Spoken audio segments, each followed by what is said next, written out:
Good afternoon, everyone. My name is Elizabeth Espinosa, Executive Director of Communications for the Los Angeles County Sheriff's Department. We thank you so much for being here with us today. In the order of speakers that we will have today will be LA County Fire Chief Daryl Osby, and then we will have LA County Sheriff Alex Villanueva come to the podium. Thank you.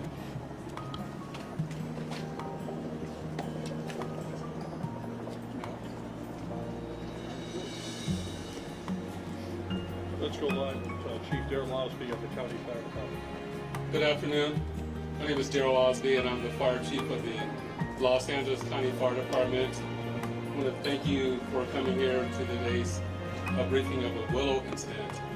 Today, shortly before 10 o'clock at 9:47 a.m., the Los Angeles County Fire Department received a 911 call of a potential helicopter down in a brush fire at the intersection of Los Virgenes Road and Willow Glen Street in the city of Calabasas in unincorporated Los Angeles County.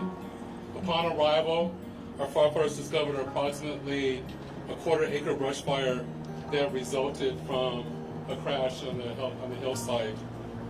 The Los Angeles County Fire Department initial response was 15 pieces of apparatus and 56 personnel that consisted of paramedics, engine company, heavy rescue, truck company, hand crews, and aircraft, and a chief officer to oversee the incident. Upon arrival during the incident, and upon arrival of the Sheriff's Department, our two respective departments entered into unified command to handle this incident.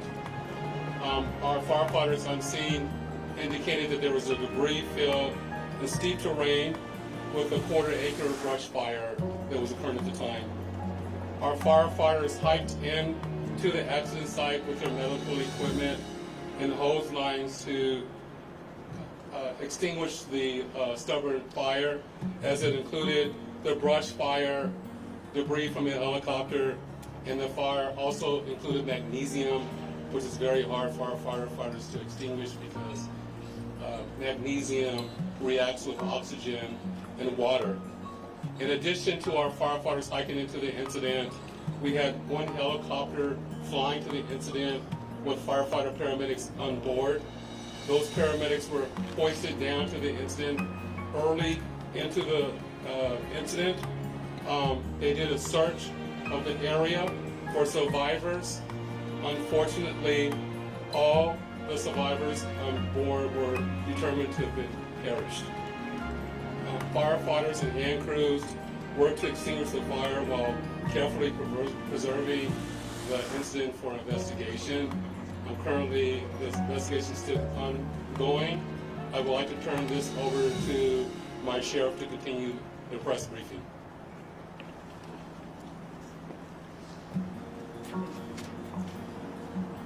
Thank you, Chief Osby.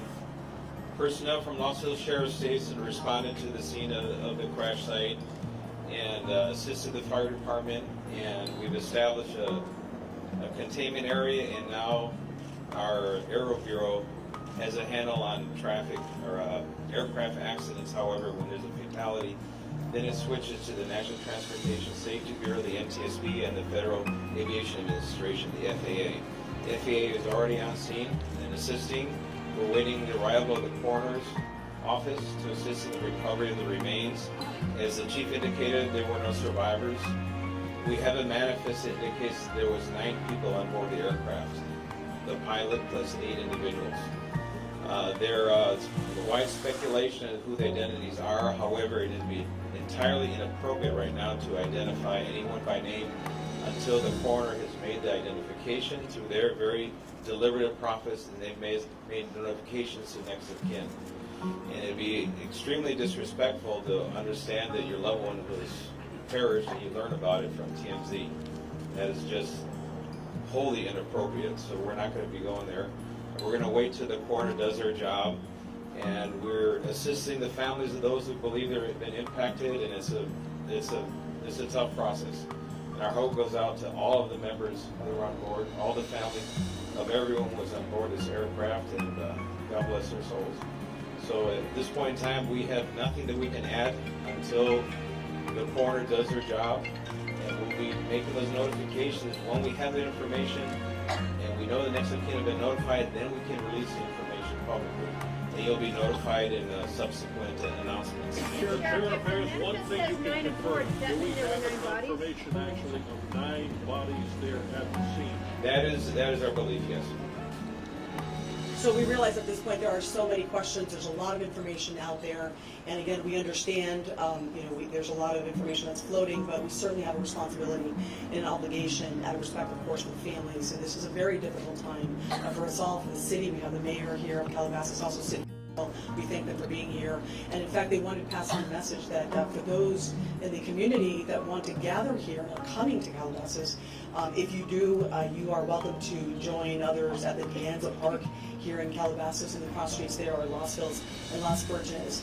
Also, the Sheriff's Information Bureau will be sending out updates as to when there will be, if there is one, a press advisory out, a notification of another press conference or any other updates through our Twitter. So please look for that. And again, we thank you so much for being here today. And again, thank you for your time. Can we get a more question later? Sheriff, Sheriff, we have more. Sheriff, just a question quickly on sealing off the area. We know the NTSB has to be there to do that thing. Is the public going to be able to get anywhere nearby, or is the stretch of Las Virgenes going to be shut down for an indeterminate period of time? It remains shut down. Is it How really big of an area? Any idea? still on Enough site? to keep it. You refer to it as heavy fog.